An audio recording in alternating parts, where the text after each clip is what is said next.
सफल बने, समर्थ बने, पावन बने जीवन। मीठी मुरली सुन के पाए सुख सघन।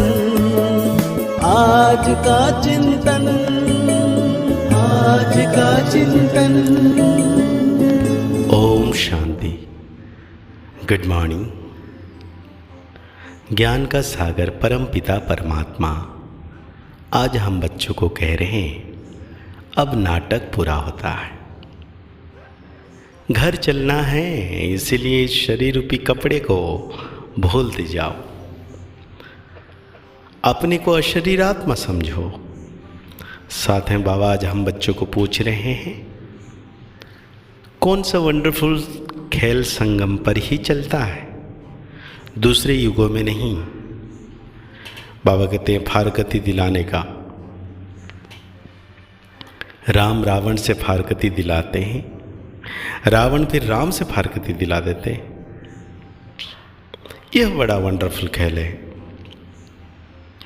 बाप को भूलने से माया का गोला लग जाता है, इसीलिए बाप शिक्षा देते हैं, बच्चे अपने स्वधर्म में टिको, देह सहित देह के सब धर्मों को भूलते जाओ। याद करने का खूब पुरुषार्थ करते रहो, देही अभिमानी बनो। आज बाबा ने बहुत प्यारा सा गीत याद किए हैं।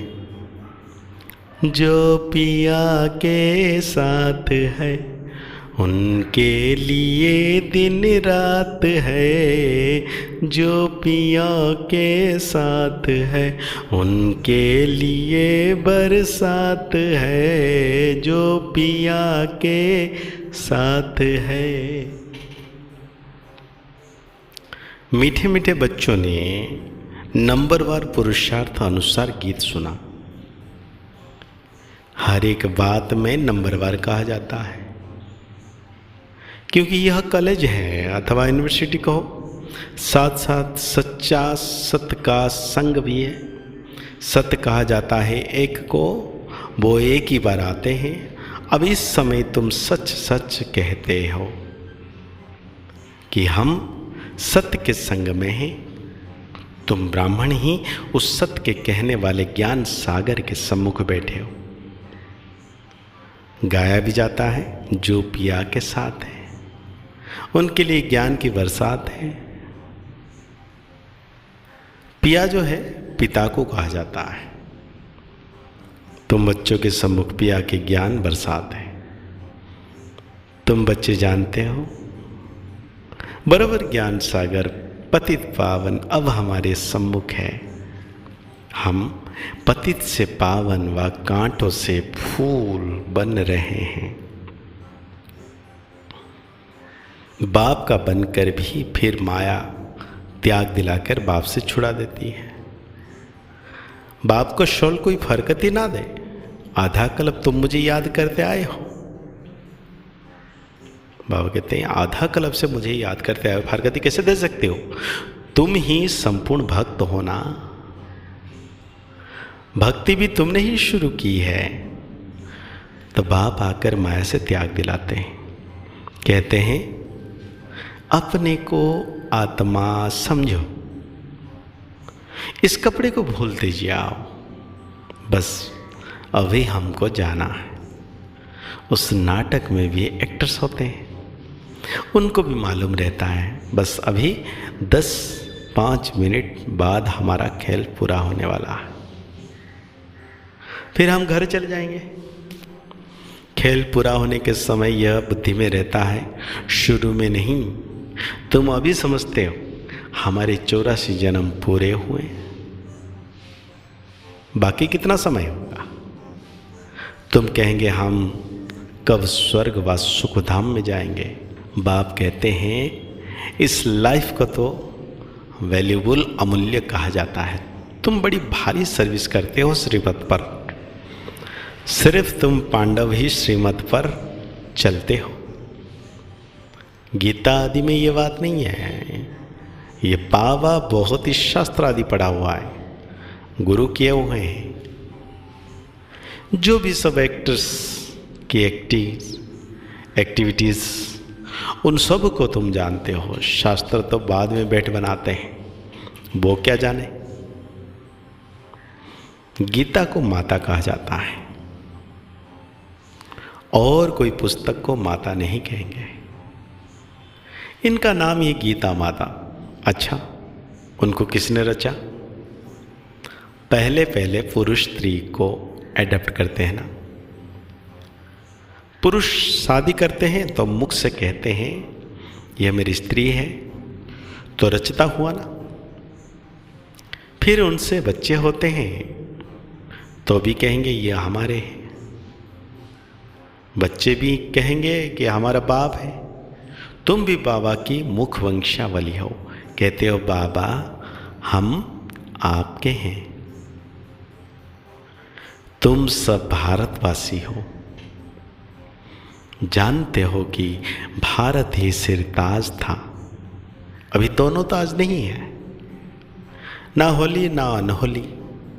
गाया जाता है हर हलिहंस हिज होलीनेस। स्त्री पुरुष दोनों को कहते हैं, सन्यासी को हिज होलीनेस कहते हैं। हमारा भारत बहुत शिष्टाचारी था, अब हमारा भारत बहुत भ्रष्टाचारी हो गया है। और कोई खंड के लिए ऐसा नहीं कहेंगे। सभी धर्म वाले भी जानते हैं भारत प्राचीन था, तब हम लोग नहीं थे। सतयुग में जरूर सिर्फ भारतवासी ही होंगे। गाते भी हैं क्राइस्ट से 3000 वर्ष पहले भारत ही तो था, कोई धर्म ही नहीं था। ना दुनिया में नया भारत था, अब पुराना भारत है। भारत हेवन था, परंतु किसी की बुद्धि में ये बैठता नहीं है। ये तो बहुत सहज समझने की बात है। बाप तुमको समझा रहे हैं, तुम प्रैक्टिकल में कर्तव्य कर रहे हो। नंबरवार पुरुषार्थ अनुसार सच्चा सच्चा व्यास बनना है, सच्ची गीता सुनानी है। तुमको कोई पुस्तक आदि तो हाथ में उठाना नहीं है। तुम तो रूप वसंत हो। तुम्हारी आत्मा गीता का ज्ञान सुनती है बाप से। तुम्हारी बुद्धि में एक ही बाप है, और कोई गुरु गोसाई साधु आदि तुम्हारी बुद्धि में नहीं है। तुम कहेंगे हम ज्ञान सागर परमपिता परमात्मा से सुनते हैं, जिसको ही सत्य श्री अकाल कहा जाता है। अक्षर कितना मीठा है। यहां तुम बच्चे ज्ञान डांस करते हो, इसलिए कहा जाता है सच तो बिठो नच। कितनी खुशी होनी चाहिए। सच तो बिठो नच, कितनी खुशी होनी चाहिए हम बच्चों को। दिव्य दृष्टि दाता बाप स्वयं तुमको पढ़ा रहे हैं। बहुत बच्चे साक्षात्कार करते रहते हैं तो मनुष्य समझते हैं यह तो जादू है। बच्चे पढ़ाई में घूमते फिरते रहते हैं ना, तुम्हारे लिए यह भी खेल-फाल है। ये कोई सब्जेक्ट नहीं, इनके मार्क्स नहीं, खेलने कूदने की मार्क्स नहीं होती है।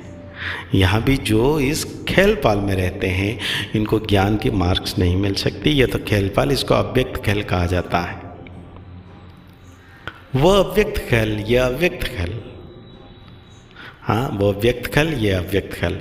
रास आदि करने वालों को मार्क्स नहीं मिलती है। इसलिए बाबा कहते हैं ध्यान से ज्ञान अच्छा है, श्रेष्ठ है। तो आज बाबा हम बच्चों को धारणा के लिए कहते हैं रोज ज्ञान अमृत के मान सरोवर में स्नान कर आत्मा और शरीर दोनों को पावन बनाना है। माया की मत छोड़ बाप की मत पर चलना है। यह अमूल्य संगम का समय है। इस समय श्रीमत पर चल सर्विस करनी है। सच्चा व्यास वन, सच्ची गीता सुननी और सुनानी है। रूप वसंत बनना है। आज बाबा हम बच्चों को वरदान दे रहे हैं, अनेक प्रकार की आग से बचने और सर्व को बचाने वाले सच्चे रहम दिल भाव। आज का मानव अनेक प्रकार की आग में जल रहा है। अनेक प्रकार की दुख चिंताएं समस्याएं, भिन्न भिन्न प्रकार की यह चोट जो आत्माओं को लगती है, यह अग्नि जीते हुए चलने का अनुभव कराती है। लेकिन आप ऐसे जीवन से लेकिन श्रेष्ठ जीवन में आ गए। आप शीतल सागर के कंठ पर बैठे हो, अतीन्द्रिय सुख शांति की प्राप्ति में समाये हुए हो। तो रहम दिल बन अन्य आत्माओं को भी अनेक प्रकार की आग से बचाओ। गली गली में ज्ञान स्थान बनाकर सबको ठिकाना दो। आज बाबा हम बच्चों को स्लोगन दे रहे हैं, जिनकी एक बाप से सच्ची प्रीत है उन्हें अशरीर बनना सहज है। तो आज की मुरली के अनुसार हम सो मान लेंगे, मैं रहम दिल आत्मा हूँ, मैं रहम दिल आत्मा हूँ। मुरली को और गहराई से चिंतन करते हुए निरंतर सर्वशक्तिवान बाबा की याद में रहना है कि बाबा मेरे मस्तक के ऊपर छत्र छाया के रूप में हैं। मुस्कुराते रहिए, आगे बढ़ते रहिए, पुरुषार्थ करते रहिए, खुश रहें, स्वस्थ रहें, मस्त रहें। ओम शांति, ओम शांति।